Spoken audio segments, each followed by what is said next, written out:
Okay, good morning. We'll call the August 20th, 2025 Governance Committee meeting to order. Our next item on the agenda is to accept the minutes from our July 16th, 2025 meeting. Is there a motion to accept the minutes? So moved. Is there a second? Second. All in favor? Aye. At this time, we open the public comment section for the Governance Committee. Is there anyone who'd like to address the Governance Committee at this time? We ask that you state your name and address. Yes, John Solak, P.O. Box 603, Bible School Park, New York. This is on the subject of executive sessions. And the way that they're portrayed before you go into executive session. 90% of the executive session seems to be about acquiring or selling real estate. That's the listing of it. Some sale leaseback. I'm concerned about the delineation of this and whether or not it's accurate. On the April meeting, there was an executive session held, Jared Hutter, Brian Rosen, and the attorney. And it was about the sale or purchase of property, and one could say, how could it be both? It could, but I don't think that was the reason that the executive session was accorded Jared Hutter. Because at the last meeting, some very frank, candid talk took place here with some new information to me that I think came from the executive session and I guess a threat to get involved in litigation. So what was that executive session about and why was an approved applicant, all the approvals, county, Vestal, a GO project, why was he accorded secrecy in an executive session? That's curious to me, and I don't think it was about the sale or purchase of real property.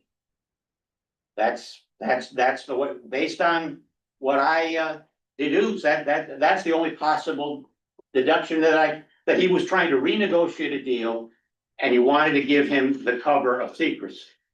And you gave it to him.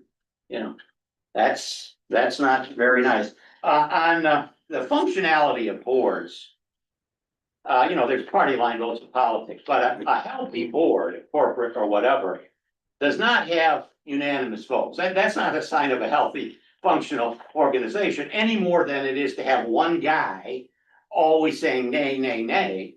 Having the whole board voting unanimously all the time is not really a healthy setup. That's it.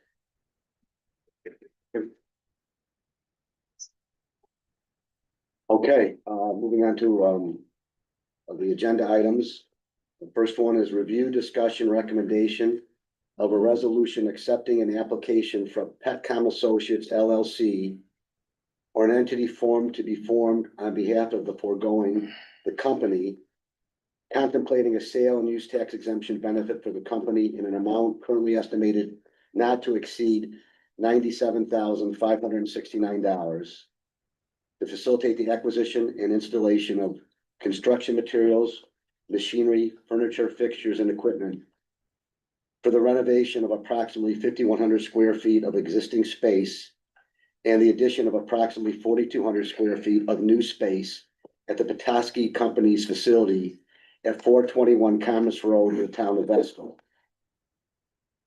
The project and making a finding that the proposed action and the providing of the financial assistance to the company constitutes an unlisted action pursuant to 6 NICUR section 617, and that the action will not have a significant adverse impact on the environment.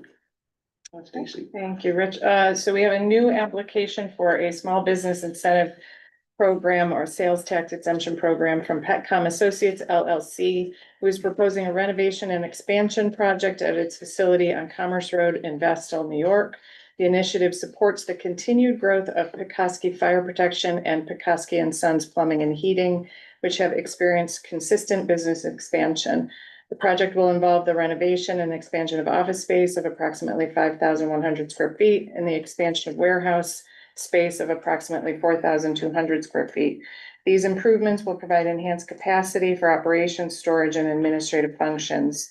This expansion sets the stage for future growth, both in office staffing and field service employees. Currently, the company is at 62 full-time staff and estimates 5 new jobs with annual salaries ranging from $65,000 to $105,000 annually. The total project cost is $2,148,365. Consistent with Broome County IDA requirements, Petcom Associates LLC will maximize the use of local contractors, subcontractors, and trades from our identified required local labor area. A local labor utilization report has been provided, listing firms such as Pritchard Development, Matco Electric, and Petkoski, to name a few. The project is subject to seeker compliance, and based on the short form, the project is, which has been included in your packet. The project is consistent with zoning regulations and comprehensive plans, will not impact wetlands, historic properties, or threatened species. The site is not in a floodplain, but stormwater management measures will be implemented as needed. Estimated exempt value of goods is $1,219,613, which provides a savings of $97,569. Any questions? Just a quick one, and it's neither here nor there for this purpose, but it looks like they have $250,000 in public funds in that project. Do you happen to know what that is? Yep, we were in talks of a loan. And unfortunately, it doesn't look like it's going to go that way. Oh, So okay. they're They still gonna got it license in. it now. Yeah, he has to get it somewhere else. Or- They're just gonna wrap it up into their construction loan. Oh, okay. Thanks, Tom. I have a question. What is it, the short environmental form for adjacent and or land uses? Why would it matter if recreational properties were on or near the proposed action? I'd have to check with my environmental person. I'm not an environmental attorney, but my guess is that it has something to do with mitigation efforts that you have. I mean, you might know the answer to that more than I do, because What, I'm sorry, what was the question again? recreational Yeah. areas and Other- adjacent properties Uh-huh. under seeker, it might require, if you are next to a recreational area, seeker might require some mitigation. And that's probably why it's asked for in the form. Or even just look to see if there's any adverse environmental impacts to that, whatever that is. And I mean, it didn't could be know habitat, it could be anything. what the adjacent recreational area was. And gravel pit of recreation. Play all day. There's no, yes, I know. Do they mean the? Nowadays, probably. Davis State, In addition to skateboard a mile away, or Might be it's driving me funny, that's all. Any additional questions or comments? Is there a motion? Or a second? Second. All in favor? Aye. Motion is carried. Next item on the agenda is a review, discussion, recommendation of a resolution extending from September 16th, 2025 to September 16th, 2026, the period during which Raymond Corporation, the company, is authorized to claim sales and use tax exemption benefits as an agent of the Broome County Industrial Development Agency, approving an extension of the project agreement dated April 23rd, 2025, by and between the agency and the company, and authorizing the execution and delivery of a sales and use tax extension agreement and the filing of related forms in connection therewith, provided that the total sales and use tax exemption benefit shall not exceed $1,448,000 as authorized by the agency pursuant to the resolution adopted on September 16th, 2024. Thank you. So this is a request from Raymond Corporation, just for an extension of time related to their expansion into Broome County and Kirkwood. The extension is necessary due to ongoing delays in production startup attributed to construction delays and extended equipment lead times. The additional time will ensure that Raymond can fully realize the intended economic impact of the project within the parameters set forth by the pilot and sales tax agreements.